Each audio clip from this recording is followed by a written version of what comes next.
ముందుగా అందరికీ దీపావళి శుభాకాంక్షలు. మనం దీపావళి ఎందుకు జరుపుకుంటాం, ఎలా జరుపుకుంటాం అనేది తెలుసుకుందాం.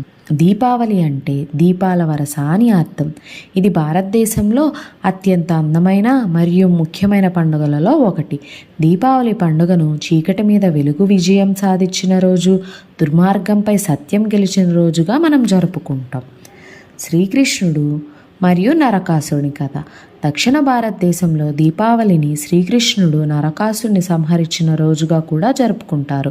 నరకాసురుడు ప్రజల్ని ఇబ్బంది పెట్టేవాడు. శ్రీకృష్ణుడు అతనిని నాశనం చేసిన తర్వాత ప్రజలు ఆనందంతో దీపాలు వెలిగించి పటాకాయలు కాల్చుకొని విజయోత్సాహం జరుపుకుంటారు. ఇది చీకటి మీద వెలుగు గెలిచిన రోజు అనే సూచన.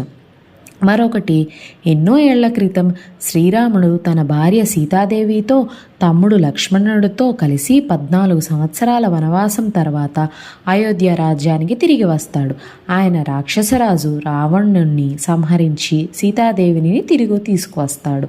శ్రీరాముడు తిరిగి రావడంతో అయోధ్య ప్రజలు ఎంతో ఆనందపడి ఆయనకి స్వాగతానికి దీపాలు వెలిగించారు.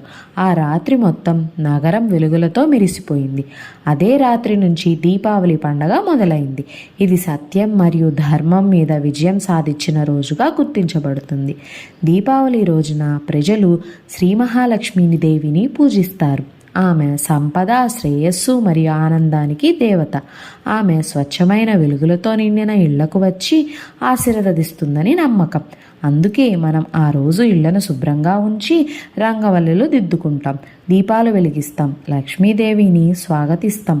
భారతదేశంలో కొన్ని ప్రాంతాలలో దీపావళి కొత్త సంవత్సరం ఆరంభంగా పరిగణిస్తారు. వ్యాపారులు కొత్త ఖాతాలు ప్రారంభిస్తారు. రైతులు కొత్త పంటలు వేస్తారు. కుటుంబాలు ఒకరికొకరు తీపి వంటకాలు పంచుకుంటారు. ఇది ప్రేమ, స్నేహం, ఆశతో నిండిన పండుగ. దీపావళి పండుగ వెలుగు ఎప్పుడూ చీకటిని జయిస్తుందని మనకి చెబుతుంది. సత్యం ఎప్పుడూ అబద్ధాన్ని ఓడిస్తుంది. మంచితనం, ప్రేమ, దయ ప్రపంచాన్ని వెలుగులతో నింపుతాయి.